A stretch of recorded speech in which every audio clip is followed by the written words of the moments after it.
Dear listeners, most people in the long term relationships don't fall out of love. They fall out of connection, gradually, quietly, often without noticing. The intimacy that often felt effortless starts to require effort. And then it requires courage. And then for a lot of people, it just stops being attempted. But disconnection in a relationship is not a kind of verdict, but it's a signal. And today's conversation is all about what it actually takes to hear that signal and something real with it.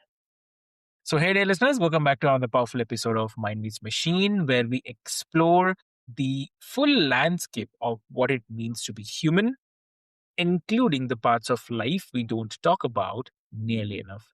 I'm your host, Avik, and I'm really glad that all of you are here today for this one.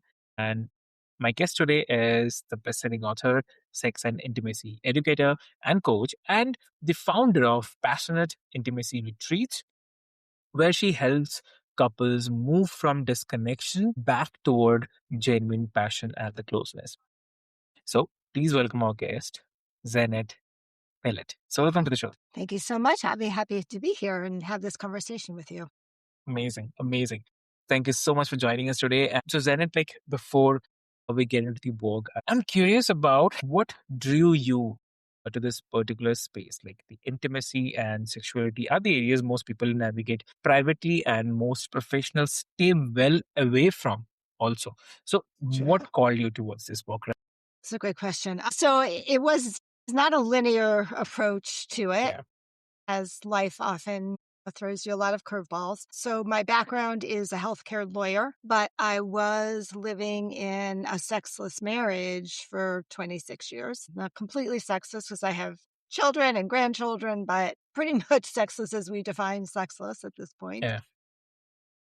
And when I left that marriage at age 50, I decided that I needed to really just understand what happened, like what happened in the dynamics between the two of us, what was going on for me that made me feel no desire, feel totally sexually shut down.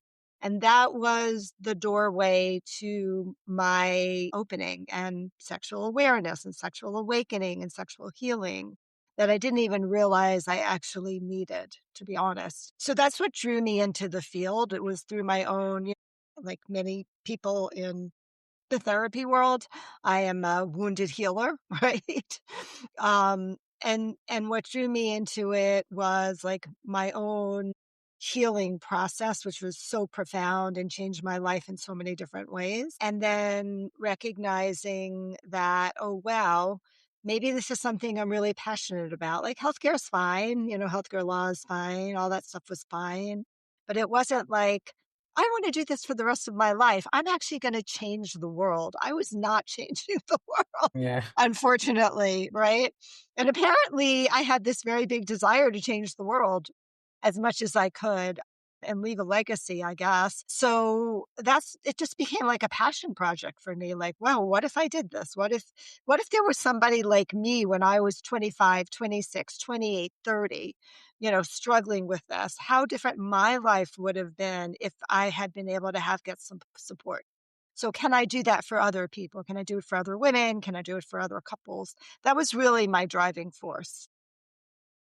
That's really interesting. And here, definitely, it's a very small word, one word, but it has a lot of value.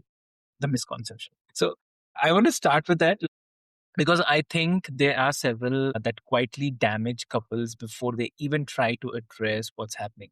And the biggest one I encourage is the idea that if intimacy has faded, it means something fundamental is broken or missing between two people. So from that perspective, what do you think? I mean, what is the misconception about intimacy and the design in the long-term relationship that you find yourself addressing most consistently? Yeah, well, I think the fact that intimacy fades over a period of time is at some level natural, right? Like we start out in a new relationship with all of this new relationship energy, all of this juiciness, all of this like high sex drive. And that's just really, it's a chemical reaction. Yeah. Honest, it's a dopamine flooding our systems. I like to say it's like Mother Nature's way of ensuring that we continue to procreate, right? That we continue to maintain the species. But that fades over after 6 to 18 month Mm. period of time. And then the real relationship begins. Those hormones aren't there anymore, right? And then a couple has to kind of make a decision and recognize, like, where are we really now? Who are we really now? How do we want to actually be in relationship when we don't have that dopamine constantly flooding our system, right? So, intimacy fades because there's a hormonal response or a lack thereof of a hormonal response from the new relationship energy, which is natural and normal. Intimacy fades because life becomes real. We have to focus on our jobs. We have to, children come into play, right? Like there's a lot of other things that become a priority in our relationship as a relationship deepens and you grow, especially if you're on the beginning of a Yeah. relationship, right? Especially as in a younger stage when children are in the picture, or even in a second marriage when older children come into the picture, right? And we also, and I think this is also just a natural response, right? Mm. We start talking to each other less in the way we used to, less about like, share your dreams. Let's talk about our passions. Let's look at our future together, right? All of that beautiful conversation that you often have in the beginning of a relationship when everybody's like a new shiny object. And then we turn into like, did you see the grocery list on the wall? Who's going to take the dog to the vet, right? So our conversations get very much more logistical and practical. Yeah. Um, and, again, this is pretty natural. Like we take, just like this is just what people do. Like we take the relationship and we take our partner for granted. We Yeah. just assume that things can continue going the way they are without actually making it a priority and putting the relationship at least very close to the top of our very long to-do list, including our life and careers and other things, right? Yeah. And so, it's kind of natural because that's how human beings are. We fall into these patterns, these like comfortable places, and maybe we don't want to have hard conversations, right? So it's easy just to avoid the fact that intimacy is fading, but nobody wants to bring it up and doesn't know how to say it. Uh, but the good news is it's all fixable, right? Like Yeah. it's all fixable. It's fixable, definitely. Yeah. And the difference between emotional intimacy and the sexual intimacy, because a lot of couples experience them falling out of sync, where Yes. one feels present and other feels not. So, what is the relationship between the two? Like, Well, what tends to happen? they're they're very interconnected, right? Okay. They're different, but they are interconnected. So, I like to talk about it I like to use a different terminology. I mean, yes, sexual intimacy and emotional intimacy, but I want to go back a step here, Avi, and talk about attunement. Because when you're out of sync with your partner, emotionally or sexually, there's a misattunement that's happening, right? When I think about attunement, I think about, two different keys on a piano, right? Or tuning forks, right?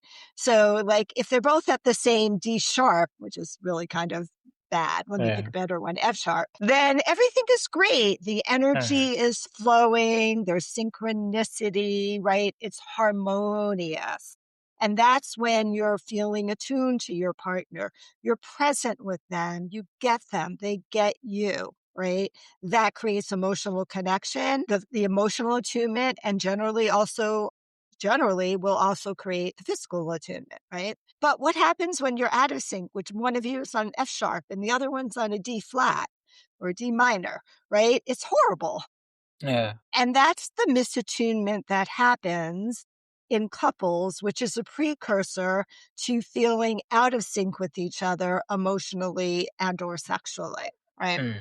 So we really want to look at that and try to figure out, well, how do we come back in tune with each other? Like couples come in and say that to me all the time. It's like, it's like we're in two different wavelengths. You've heard that, right? We're two ships, passing in the middle of the night, right? That's a couple that's misattuned to each other. And that affects the emotional intimacy because you're not feeling connected with each other. You don't feel seen. That doesn't feel good. You don't feel heard. That doesn't feel good, right? You might feel that, there's a lot of criticism coming your way, that you can't do anything that's right, like whatever it is, right? It doesn't really, you really don't feel like you have that solid connection between each other. Um, and then should I keep on going? Because I'm hearing background noise. Okay. Yeah, yeah, yeah, it's fine. Yeah. Okay. And then there's the physical misattunement as well, right? Where sexually you just are not being present with each other. You're not flowing. You don't know what each other wants. You can't feel in your body what your partner wants either. So that can be very, very challenging as well. Exactly. I agree, definitely. And like when couples come to you, whether for the coaching or for one of your retreats, what are the root patterns you see most often? Like not the presenting complaint, but which is usually something like we have grown apart or we don't connect anymore. But the deeper thing underneath that, I mean, if you can share it, no need to take the names, but I mean, yeah, Yeah. I mean, sometimes they don't even recognize that. Like they know that things aren't working, but they don't realize what's happening underneath, yeah, right? How it shows up symptomatically is maybe there's a lot of rejection, right? One partner feels not desired, because perhaps they've initiated and been rejected and then been rejected again and then been rejected again. So they don't feel desired by their partner.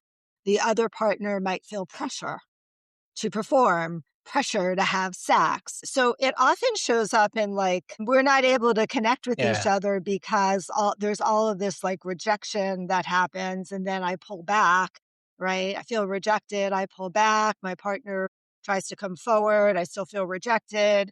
So there's patterns that go on with respect to, attachment styles, yeah, if you will, like, right, pursuer, somebody's pursuing, somebody's distancing, somebody's pursuing, somebody's distancing. But typically, when you dig deep underneath that, both people are feeling disconnected. Often there's a lot of feeling of loneliness, right? Because it can be very, very lonely to be in a relationship where you are not connected to your partner, but you're living under the same roof and even sleeping in the same bed, right? It can be very, very exactly. lonely. And then if you dig even deeper under there, you'll find out, or I'll find out, that there's been a lot of they're in a pattern because all couples get into patterns, and those patterns started very early on in the relationship, almost always, and that they're not finding each other, in this pattern, and that there's been a lot of conflict that hasn't been repaired. Right. And so underneath it, like there's some resentment that's going on. There's some anger that's going on. If you constantly get rejected, you're hurt. If you're criticized by a lot by your partner, you're hurt. Right. If you're not feeling desired by your partner, you're also hurt. So there's a lot of underlying conflicts that happen that have never been addressed. They just get swept under the rug. And that is a problem because they don't go away. They never go away. They just keep on building up and up and up over time. And you keep on repeating the same pattern and hurting each other over and over again. Yeah, yeah, exactly. And here one more thing is like shame, right? It Yeah, sits somewhere near that center totally. of intimacy, right? The Yeah, struggles. yeah, And not always named, but often disguised as something else like avoidance, distance. So how does shame operate in the intimacy space? Like how do you begin to create that enough safety for someone who is actually put it down? yeah. Well, that is the basis of the work that I do. It's the basis. I'm just going to do a little show and tell for a moment. Okay, It's the sure. basis of my new book, Okay. The Sex and Intimacy Repair Kit, as well, right? Yeah. Which is really about like, how do we recreate, or maybe for the first time, create the emotional safety that a couple needs to have in order to be able to even say, I'm feeling shame about that. Right. You're putting pressure on me to have an orgasm, just putting this out there, but I have a hard time with that. And I'm Yeah. ashamed to even admit that to you and to tell you that maybe there's something that I need differently. Right. But Right. you can't say that if you don't have the emotional safety in the relationship, because there's a lot of fear that it's going to be used against you in the future, which we do, right? Especially around sex. We use challenges, Mm. we use it as, some sex is often used as manipulation, as transactional, right? None Exactly. of these things create emotional safety. If anything, they create a lot of emotional distance and fear, right? And so, but again, you know, number one, these are skills that everybody can learn, which is why I wrote Mm. the book, so that people get it. Like, these are skills. You're not born this way, right? And generally, nobody's taught us these things about how can you be a good listener? What does empathy actually feel like? And the importance of that in the context of a relationship, right? And how we have a tendency when a partner has a problem to try to fix it, because we're all fixers, but that doesn't actually fix it. It makes it worse, right? Mm. True. Yeah. So we have to recreate that from the get go, right? And Mm. by being present with each other, by establishing eye contact with each other, Yeah. by opening up the space for a little bit of vulnerability to share our feelings. I agree. So what you're saying is it's definitely kind of accumulated silence, like things that were never said, needs Yes, that were never named, right.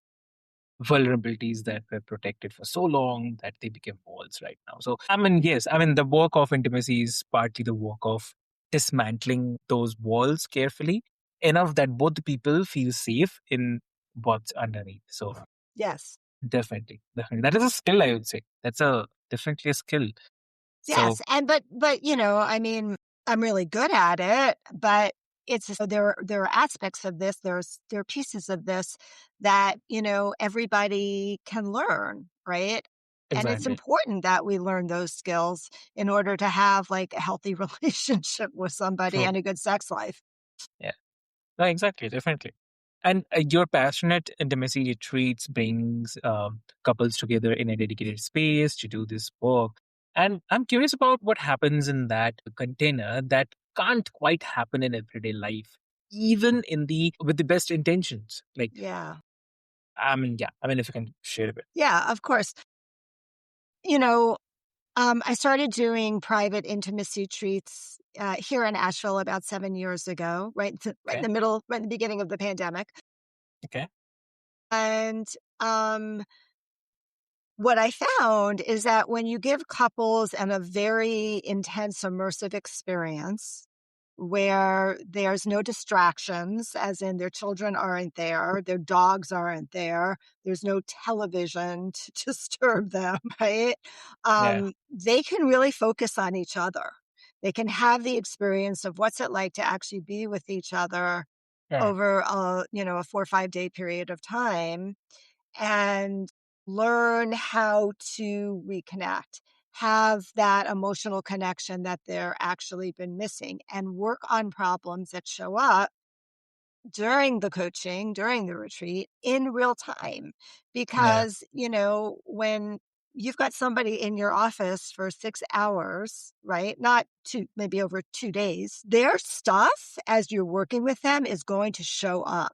Whether I'm teaching them how to have a conversation about how they want to be touched, and then demonstrating different types of touch and having them try it, and then all of a sudden one person gets triggered, it's True. like, "You're Exactly. not doing it right. That's not what I want, blah, blah, blah," right? Like, their stuff shows up, right? Which is beautiful, because then we have an opportunity to like, "Okay, let's Yeah. dig into this, right? Let's work on this.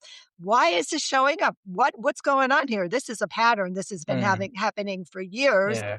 and it's never been fully explored, and maybe it ends up being a pattern and a conflict that's never been fully repaired.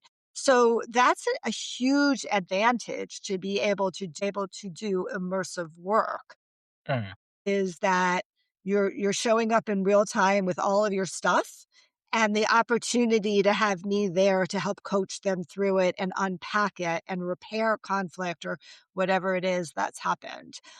I think that's why the mm, people who go on retreats end up having a very powerful experience, because it's not like coming in for therapy once a week and then going back to your life, right? In addition, right. they have a lot of time to integrate what we've talked about, what we've worked on, and to experiment back in their, beautiful space. And again, come back in the next day and say, like, this worked, but this didn't work, Didn't right? work.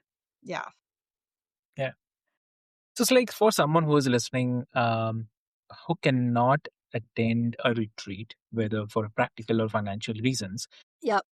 what do you think are the most meaningful practices you would recommend for a couple who genuinely wants to begin rebuilding intimacy in their everyday life?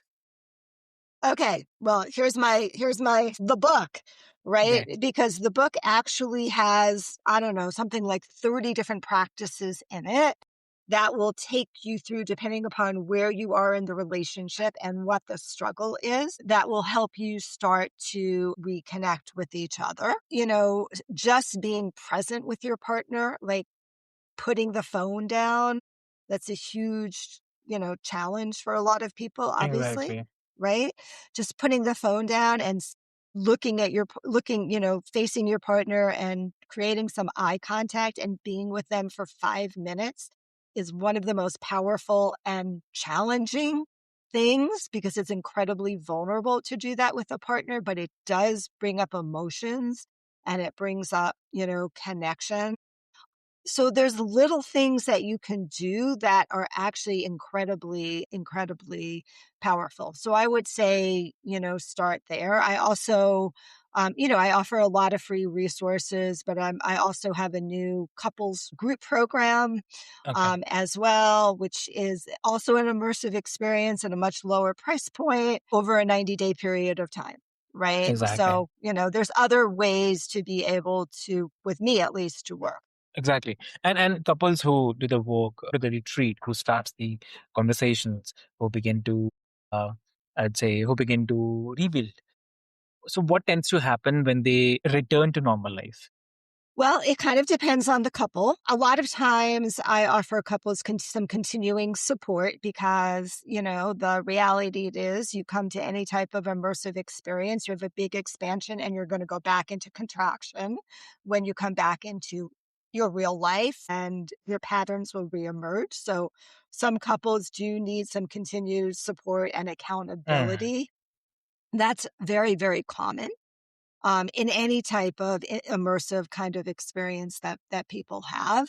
But there are many couples who, for whatever reason, and I don't know the what is, but for whatever reason, are able to really retain where they were. Like, I just talked to somebody the other day who came to one of my Costa Rica retreats, and they were on the verge of leaving the retreat. They were having such issues, but, through doing some private work with me, and then really like the process of the group being there to support both of them, right? Which is one of the beautiful things about doing a group retreat, is mm, that there's a lot of other people who are there to support you. They had this amazing shift in their relationship. And that was in February. This is what, we're almost in April, yeah. right? And they were like, yeah, things are still great. Like, we're really talking to each other. And so, a lot of couples are just able to see that switch. They feel that intense connection that they haven't felt in such a long time. And they're like, we need more of this, right? Mm, We've learned what Xanet had to teach us. We have her book in case we need it. We have her on, dial if we need text exactly. message her. but, but we really took it in and shifted things in our relationship. And that is not infrequent. Exactly. Amazing. Amazing. I mean, that's such an honest and important things to address. Definitely. And because intimate disconnection is really felt, uh, I'd say, equally by both people at the same time. And the one who is feeling it most acutely often doesn't know how to bring that, their partner along without it feeling like True. pressure, criticism. Right? So that's really great. Absolutely. Yeah. So Zane, Yeah. like this one is for the person who is listening right now, maybe they'll be listening, who is in a relationship that used to feel alive and doesn't anymore. Mm. So who misses that connection they once had, but is not sure like it's still possible to get back on it or not. So what would you want them to hear right now? I want them to hear that all of this is fixable, right? Like, there's unless you're on the verge of even verge of separation. I've helped a lot of couples come back from the verge of separation, right? None of this is set in stone. Relationships change over Yeah. time. Yeah. But what's important to understand is it takes two, I like to say this, it takes two people to break a relationship. It also takes two people to repair a relationship, right? So both partners, really need to be on board and aware of like, wow, there's some challenges here and we need to make some changes, whether we need to seek support or we need to read some books. That's what I want them to hear. Like, don't feel like there's no hope. There's hope. Exactly. Yeah. Yeah. Yeah. And so if someone wants to connect with you personally, how they can connect? They can come to my website, which is Passionate Intimacy Retreats with an S.com. Passionate Intimacy Retreats S.com. And then you can find out how to work with me, get free resources, all sorts of information that you'll find there. My blogs. Amazing. Amazing. So dear listeners, like I would love to say that if I could hold one thing from this conversation today, it would be that fashion is a long-term relationship and not something that either exists or does not, but it is something that can be chosen and rebuilt, right? So And rebuilt, right? exactly. Yeah, exactly. Yeah, for sure. And it starts with the courage to want it again. So that Yes. is much important. So the listeners, this is the wrap for today's episode. If something Zene said today landed for you, a recognition or maybe a quiet wish or something that you have been feeling but not quite saying out loud, then take that seriously. It actually matters the most. And as I said, all of Zenith's details will be there in the show notes. And if this conversation belongs in someone else's world right now, please share it with them gently, the way a good conversation deserves to be passed on. So that way, you are helping someone as well. So with this hope, this is your host Avik, and this is Mind Meets Machine. Intimacy is not a luxury; it's a part of what makes us whole, right? Love So it. exactly. So take care of yourselves and yes, ourselves as well. So ourselves and yourselves as well, and each other. So see you soon in the next one. Thank you so much. Beautiful.